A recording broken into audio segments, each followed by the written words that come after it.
Hello friends, welcome to my channel SM World. Myself Syed Mas Ahmed.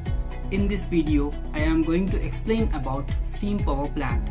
The layout of this power plant is a little bit different from the previous one, which I have explained in my last video. You can check that by clicking on the link that I have mentioned below. But the components and operations performed in both of them are quite similar. If you need any notes regarding these two videos, you can download them from the description column. So let's get started. Let me introduce you the basic elements and its functions of steam power plant. They are boiler unit. It is also known as steam generator. It is an important element of steam power plant. Its function is to convert water into steam at required pressure and temperature. Steam turbine. Steam turbine is a prime mover in which steam expands through the blades of the turbine. Its function is to convert steam energy into mechanical energy. Generator. Generator is coupled with the shaft of the turbine. Its function is to convert mechanical energy into electrical energy. Condenser. The exhausted steam from the turbine turns back to water by giving up its latent heat to the circulating water in the condenser. Hot well. The hot water from the condenser is stored in the hot well by means of condensate pump. Feed pump.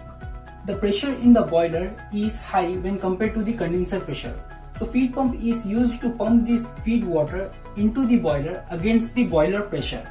Also we have some additional equipment such as fuel handling equipments, ash handling equipments, and cooling towers to cool the circulating water, storage yards to store coal, and ash storage to store ash, chimney to exhaust the flue gases into the atmosphere. The auxiliary equipments which are used to increase the efficiency of power plant are superheater, economizer, and air preheater. By utilizing the waste heat of flue gases, these auxiliary equipments are used to increase the efficiency of power plant. So, as shown in this layout, there are four main circuits of flow paths. They are: first one, ash and coal circuit; second one, air and flue gases circuit; third one, which is a very important circuit in this layout, that is water and steam circuit; fourth one, cooling water circuit. Let's understand the first circuit, that is coal and ash circuit. Initially, coal is transferred to the boiler unit by means of fuel handling equipments. Combustion of coal takes place in the boiler furnace. Ash resulting from the combustion of coal in the boiler furnace collects at the bottom of the boiler. It is removed and transferred to the storage yards or ash storage by means of ash handling equipments. Sufficient space near the power plant is essential to dispose the large quantities of ash. Coming to second circuit, that is air and flue gases circuit. Air is taken from the atmosphere and heated in the preheater by the heat of flue gases.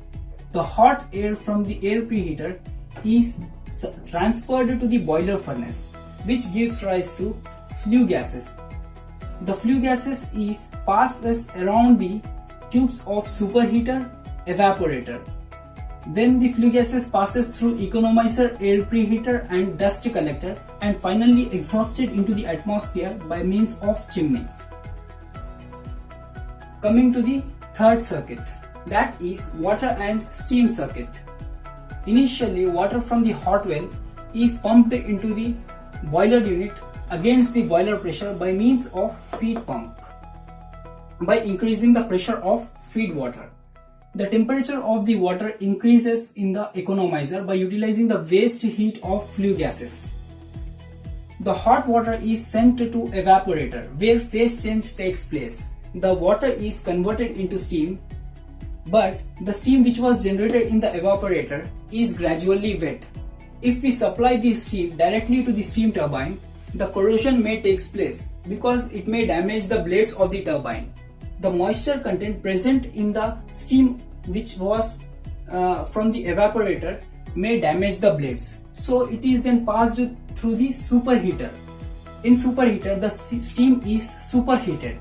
The superheated steam is then passed through the turbine. The high pressured and high temperature steam tends to rotate the blades of the here. The steam energy is converted into mechanical energy.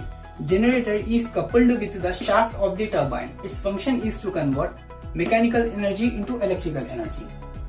The steam which is exhausted from the turbine enters into the condenser. Exhausted steam turns back to water by giving up its latent heat to the circulating water. Then the hot water is stored in the hot well by means of condensate pump whose pressure and temperature is low. So this is the third. Coming to the fourth circuit, that is cooling water circuit. The cool water is circulated through the condenser. Here the exhausted steam turns back to water by giving up its latent heat to the circulating water.